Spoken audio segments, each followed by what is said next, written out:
तो आइए सभी नए पीठासीन अधिकारी जिनकी नियुक्ति पहली बार प्रिजाइडिंग ऑफिसर के रूप में हुई है, उनके लिए जो चुनाव आयोग ने प्रो एप्लीकेशन बनाया है उसका संपूर्ण विवरण जानते हैं। आज की इस वीडियो में हम जानेंगे कि कैसे इस एप्लीकेशन का इस्तेमाल करना है। अब पूरा विवरण क्रमबद्ध तरीके से समझाएंगे और प्रस्थान से लेकर मतदान केंद्र तक तथा मतदान समापन तक की सभी आवश्यक गतिविधियां तथा प्रक्रियाएं बताएंगे। PRO मॉड्यूल मतदान संबंधी कार्यकलापों को सुगम बनाने के लिए निर्मित किया गया एक सरल और सहज ऐप है जो यह सुनिश्चित करता है कि मतदान दिवस की गतिविधियां न्यूनतम प्रयास, मतदान दल के आगमन की स्थिति, मॉक पोल, मतदान का प्रारंभ, मतदान के रुझान और मतदान की समाप्ति के साथ P1 और मतदान दिवस पर पूरी हो जाएं। इस ऐप का उपयोग करने के लिए आपके पास एंड्रॉयड या आईफोन मोबाइल होना चाहिए। इस ऐप के लिए न्यूनतम एंड्रॉयड वर्जन 8 या iOS वर्जन 15.6 आवश्यक है। यदि आप प्रीपेड सिम का उपयोग कर रहे हैं तो सुनिश्चित करें कि उसमें सक्रिय डेटा और SMS पैक उपलब्ध हो। साथ ही जिस मोबाइल में ECI नेट ऐप का उपयोग किया जा रहा है उसमें वही सिम नंबर होना चाहिए जिसे रिटर्निंग ऑफिसर के पास पंजीकृत किया गया है। सबसे पहले ECI नेट ऐप को केवल गूगल प्ले स्टोर या एप्पल ऐप स्टोर से ही डाउनलोड और इंस्टॉल करें। कृपया किसी अन्य स्रोत से ऐप इंस्टॉल न करें। इंस्टॉल करने के बाद ऐप खोलें, ऊपर दाईं ओर दिए गए मेन्यू पर क्लिक करें और ऑफिसर्स लॉगिन चुनें। इसके बाद चुनाव का संचालन COE पर क्लिक करें और नेक्स्ट बटन दबाएं। अब पीठासीन अधिकारी PRO विकल्प चुनें। नेक्स्ट पर क्लिक करें और लॉगिन स्क्रीन पर अपना पंजीकृत मोबाइल नंबर दर्ज करें। आपके पंजीकृत मोबाइल पर प्राप्त OTP दर्ज करें और आप ऐप की होम स्क्रीन पर पहुंच जाएंगे। लॉगिन करने के बाद पीठासीन अधिकारी को अपने विवरण की पुष्टि करनी चाहिए जिसमें पोलिंग स्टेशन की जानकारी और पोलिंग बूथ के निर्वाचकों की संख्या शामिल है।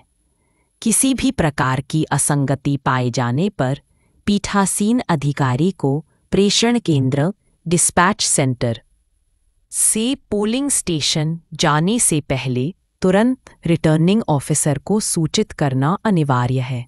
होम स्क्रीन से पीठासीन अधिकारी सभी निर्धारित गतिविधियां कर सकते हैं और उनकी स्थिति भी देख सकते हैं। यह ऐप स्थानीय भाषाओं में भी उपलब्ध है और आप अपनी सुविधा अनुसार भाषा चुन सकते हैं। भाषा बदलने का विकल्प होम स्क्रीन के नीचे दिए गए मेन्यू में उपलब्ध है, जैसा कि स्क्रीन पर दिखाया गया है। डिफ़ॉल्ट रूप से यह हिंदी में है। लॉगिन करने के बाद PRO को 5 मुख्य गतिविधियां करनी होती हैं। मतदान से एक दिन पहले PRO को मतदान दल की स्थिति अपडेट करनी होती है जब वे मतदान केंद्र पर पहुंचते हैं। मतदान दिवस पर PRO को मॉक पोल, मतदान प्रारंभ, मतदान रुझान और मतदान समापन की स्थिति अपडेट करनी होती है। पीठासीन अधिकारी को पोलिंग स्टेशन पहुंचने पर पोलिंग पार्टी आगमन स्थिति को अपडेट करना चाहिए। यह अपडेट मतदान से एक दिन पहले अनिवार्य रूप से किया जाना चाहिए। होम स्क्रीन से पीठासीन अधिकारी को पोल पार्टी स्थिति नामक बैंगनी टैब पर क्लिक करना होगा और फिर हाँ, मैं आ गया हूँ विकल्प चुनना होगा। मॉक पोल स्थिति अपडेट करने के लिए PRO को होम स्क्रीन पर दिख रहे पीले मॉक पोल टैब पर क्लिक करना होगा। पॉपअप स्क्रीन पर PRO को हाँ, मॉक पोल शुरू हो गया है विकल्प चुनना होगा।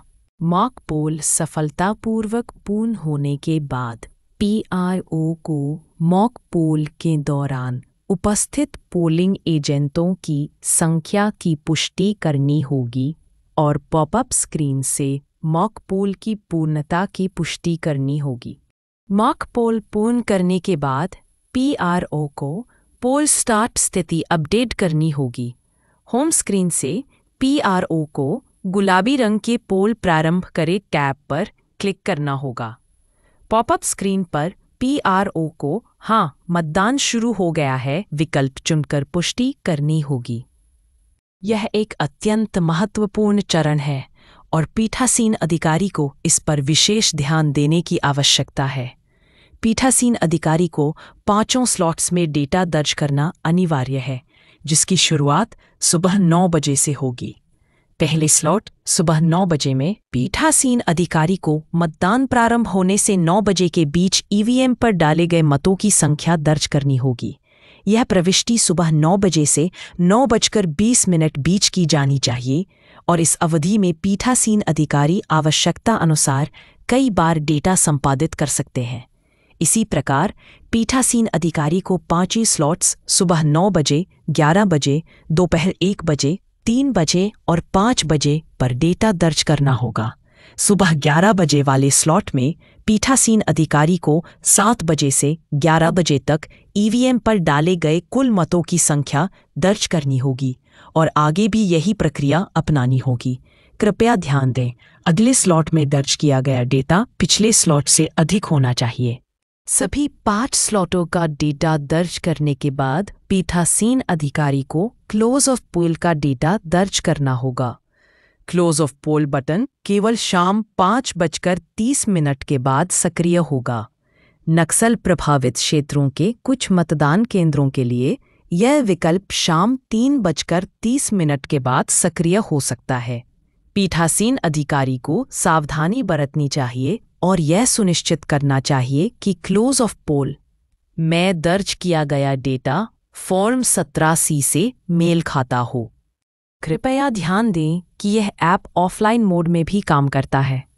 इसका अर्थ है कि ईसीनेट ऐप में केवल लॉगिन के समय ही इंटरनेट कनेक्टिविटी की आवश्यकता होती है।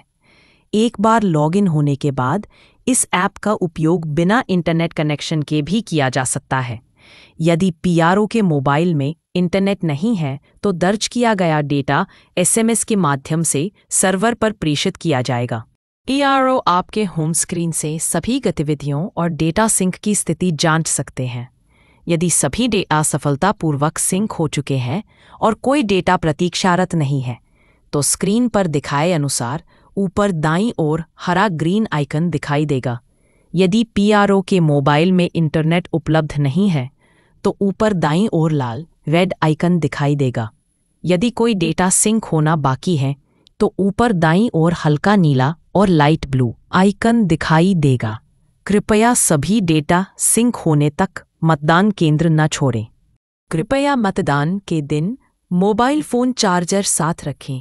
यदि संभव हो तो कृपया मतदान दिवस के लिए पावर बैंक साथ लाएं।